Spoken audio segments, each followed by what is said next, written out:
Hi. So you are interested in changing your major to a major in the Department of Teacher Education. That's great. Thank you so much for your interest, and thank you for taking the time to listen to this video and pay attention to these slides so that you can get some really important information to consider before you make this change. I find that a lot of students don't understand the complexities of teacher education majors, and they're kind of surprised at some of the information. So I always like to make sure that students have all of the information possible so that they can make the best decision for themselves in terms of switching your major. So let's start by who am I? My name is Kathy Moore. I am the coordinator of advising for the Department of Teacher Education.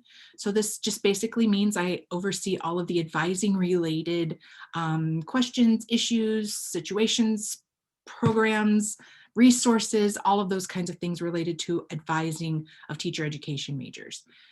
I won't necessarily be your advisor. I do advise some students. Other students are assigned to faculty advisors, but I'm always a resource for you and for other advisors if you have any questions about your major, the program requirements, your progress through the program, anything like that. I'm a great resource for you. So, what majors are there in teacher education? Sometimes I'll get an email from a student that says, I would like to change my major to education. Well, we have a lot of programs in teacher education, and everyone is very, very different. So, first of all, we have our primary PK5 education program. This is for people who want to teach in grades pre-K through 5th grade, okay? Then we have our middle childhood education programs. This is for people who want to teach in grades 4 through 9. And for middle childhood, students will choose 2 concentration areas. So you choose a concentration area out of math, language arts, science, and social studies. And for middle childhood, you choose 2 of those concentration areas. Now, if you are interested in adding on 1 or 2 of the other concentration areas, you can do that through what's called an endorsement. And that endorsement will enable you to get licensed to teach grades 4 through 6 only in those 2 additional subjects areas. So that's also an option for middle childhood. But the main program for middle childhood, students will choose 2 content areas. Then we have our adolescent and young adult education programs, AYA programs. That is for people who want to teach in grades 7 through 12. And for the AYA programs, you will choose 1 content area of math, English language arts, social studies, or science. If you choose science, you will also choose a specialty area of biology, chemistry, earth science, or physics. So you want to make sure that if you think you want to major in AYA education, in science education, that you also specify what specialty area you want to focus on. Okay, all of those AYA programs are what's called integrated education programs. So that means you're going to do classes, a wide variety of content classes. So let's say, for example, if you choose to be a social studies AYA major, you're going to take classes in economics, you're going to take them in political science, in history, a lot of different subjects that integrate into that social studies licensure, okay? Same way with science. Even if you choose the biology concentration, you will take some chemistry, some earth science, and some physics. So that's what, if you see the term integrated, like integrated science or integrated math, that just means you're going to have several subjects integrated into the program, but under the general theme of that content area: math, language arts, social studies, or science. We also have foreign language education programs. These programs will entitle you for licensure to teach a foreign language, either Spanish, German, French, Chinese, or Latin, in grades K through 12. So kindergarten through 12 for our foreign language programs, okay? So those are all the different programs. Again, they're all very, very different. They're very different in terms of structure, in terms of requirements. So you really have to kind of think about what is it that you want to teach, what grades, what age, and what content areas, okay? Now, let's talk about the teacher education major requirements in general. So first of all, I like to tell students that the curriculum is very, very structured and very, very restrictive to fit into 4 years. we have four-year plans, sample four-year plans for every one of our majors. And when you look at those, you will see that pretty much every semester is a full semester of requirements for that program. So it can be very, very hard to deviate from that and still graduate on time, okay? Another thing about our program, you will start getting experience in a K-12 classroom as soon as your sophomore year.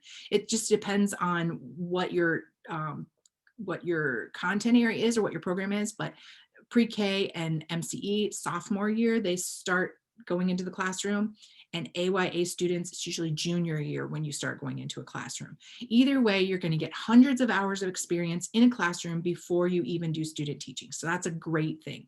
Hopefully that builds your confidence and your skill set so that when you're ready to do student teaching or graduate and work in a classroom, you're ready to go. All of our programs, one thing they do have in common is that they all require specific content courses. Specific core education courses. So all of those programs have a set of maybe 3 to 5 classes that are required no matter which program you go into. Those are called your core education classes. Then if you are in MCE or AYA, you're also going to have content courses. So like we talked about, you'll either have math, science, literature, social studies. You'll have those content courses on top of those core education courses. With pre-K-5, the content is broader. So when you're teaching in grades pre-K through 5, you're not necessarily focusing on one subject. You're in a classroom and sometimes you'll teach all subjects. So you're going to get a little bit of all subjects: literacy, math, science, social studies. You'll get a little bit of all of those areas. Also, in all of our programs, after the core education content requirements, we have what's called blocked pedagogy courses. So the pedagogy courses are basically the classes that teach you how to teach, right? So they teach you classroom management or different kinds of skills that you will actually use to teach the content that you're learning, okay? During these blocked pedagogy courses, this is when you'll start your field work. Okay, it's during these blocked semesters, and a block semester means a block of classes. You'll take a set of classes, 3 to 5 classes in the same semester. And during that time, when you're taking that block of classes, is when you will go into the schools. So there are those requirements in all of our programs. And then all of our programs require a full semester of student teaching. We do have a student teaching and field placement office. They will help you with your field placements, your student teaching placements. They'll help you do any kind of big background checks, those kinds of things that you need to be prepared for those. So you do have support all the way through, which is great, but that is time consuming, right? Because that is a full semester, like a full-time job that you are devoting to your student teaching. We also have, for all programs, what's called benchmarks, and these are sort of checkpoints along the way, right? So at every step of the program, pretty much, we're going to look and say, okay, do they have these things? It might be a prerequisite course, it might be a certain grade in a certain course, it might be a certain GPA, might be a certain number of total hours earned. And we check those things and we say, okay, are they eligible to move into the next step? Or are they eligible to move into the next step? Every step along the way, you will have those benchmarks or those checkpoints to make sure that you are staying on track and being successful. So that way, when you get to the end of the program, you're good to graduate, you're ready to get your license, and the state has no worries about your qualifications to teach. The other thing that's common for all of our programs is that they all have specific requirements to enter the cohort, okay? Anybody can declare a teacher education major at any time, but in order to enter the cohort, you have to meet specific admission requirements. So what's a cohort? A cohort is a group of students who are EDT majors who are basically doing the same thing at the same time. So in this case, it's a group of EDT students who are doing your pedagogy or your methods courses and your field work together, okay?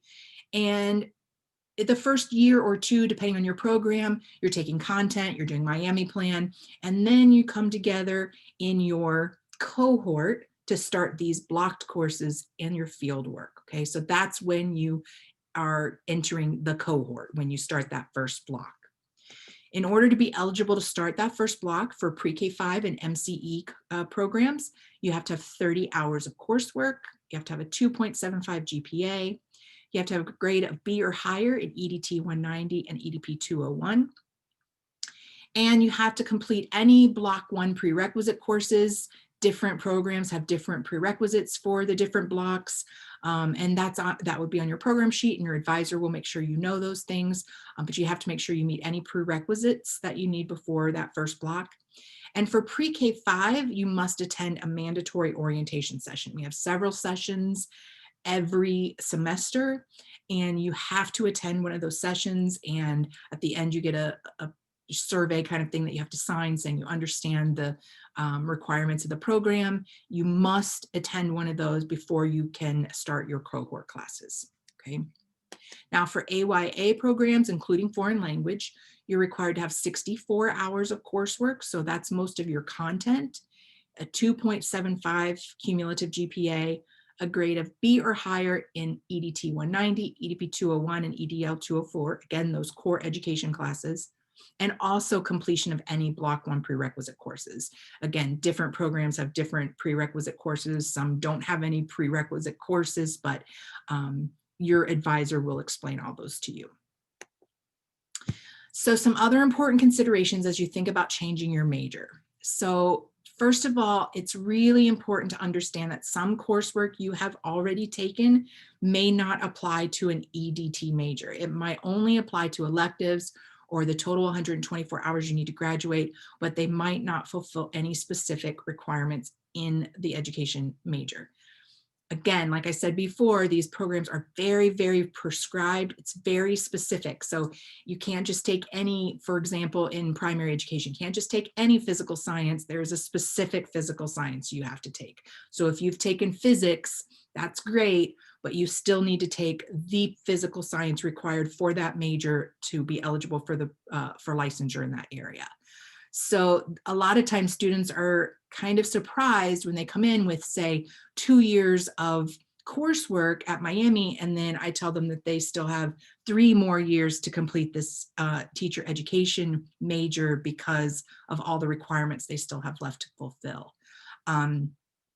Because of that, a lot of times, if you change your major after the first year or so of your program at Miami, you are going to look at additional time to graduation and or the need to take summer or winter classes in order to catch up. Again, it just depends on what you took. It depends on what major you want to switch into, but a lot of times it will extend your time to graduation. So I really want you to make sure that you understand that possibility, okay? Also, it's very, very challenging to fit in other majors or minors into the EDT programs. Again, because they're so strict. We've got to fit everything, cram everything into that 4 years, your Miami plan, your degree requirements, your licensure requirements. So it becomes very, very tight and very difficult to fit in extra things. This also applies to extracurricular activities. It applies to study abroad sometimes. It applies to double majors, those kinds of things. I'm not saying they're not possible.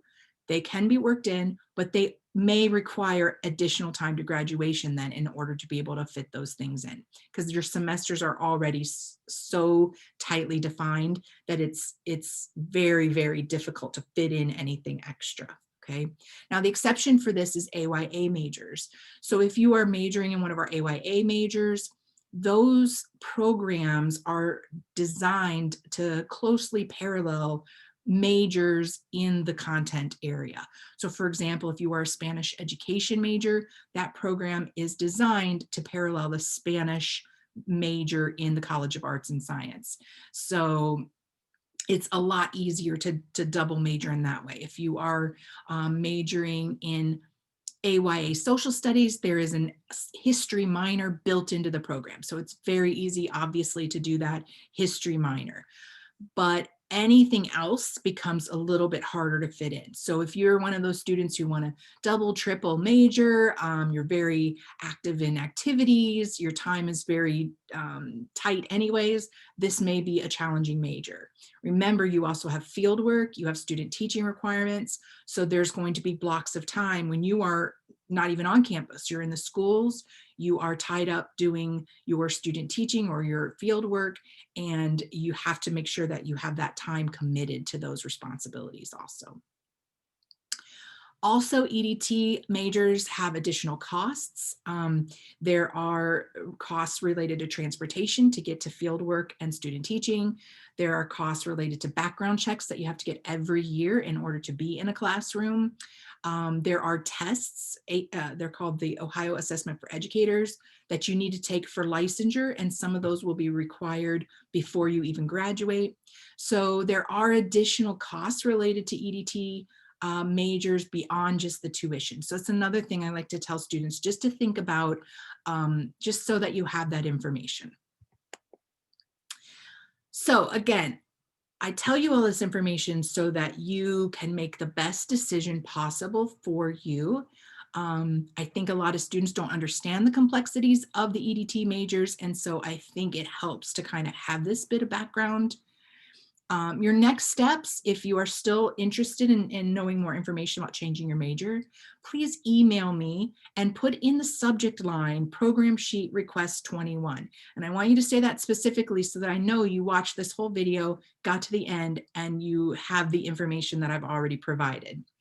Then when you send that email with that subject line, program sheet request 21, in the body of the email, request the specific program you are considering. So if you are considering switching into the middle childhood education major, you need to tell me, I would like the program sheet for the middle childhood education major with concentrations in social studies and math, for example. Or I'm interested in pursuing the foreign language education program with a concentration in German education. Okay, so you need to be specific about what area you're interested in. I will then send you what's called a program sheet. This is a very detailed sheet that outlines all of the cohort admission requirements. It outlines all of the program requirements. It has the sample 4-year plan, so you can see exactly how things lay out. You can also use that to kind of say, okay, well, I have this class, I have this class, and I have this class, and kind of see what you have already fulfilled and how much more you may still have to go. Give you a general idea. And so I want you to review that sheet very closely. Again, that gives you everything you need to know about your specific chosen major. Once you review all of that, if you're still interested in changing your major to a major in the Department of Teacher Education, and I hope you are, then you just send me a quick email that says, I'm ready to change my major, and I will make the change in the system. Your degree audit will be updated in about 24 hours, and you'll be assigned to a new academic advisor in the college, the Department of Teacher Education. That might be me, it might be a faculty member. You'll get that assignment very shortly after your major is changed, and then you can set up an appointment to meet with that person or email that person any additional questions you may have. I recommend students, when you're changing your major, to try to meet with your advisor fairly quickly to get kind of a plan of study of how you will complete the rest of the major in your 4-year time frame, or how much longer it will take you to complete that, or if you'll need summer or winter classes, to kind of map that out, because that's a really important information to have.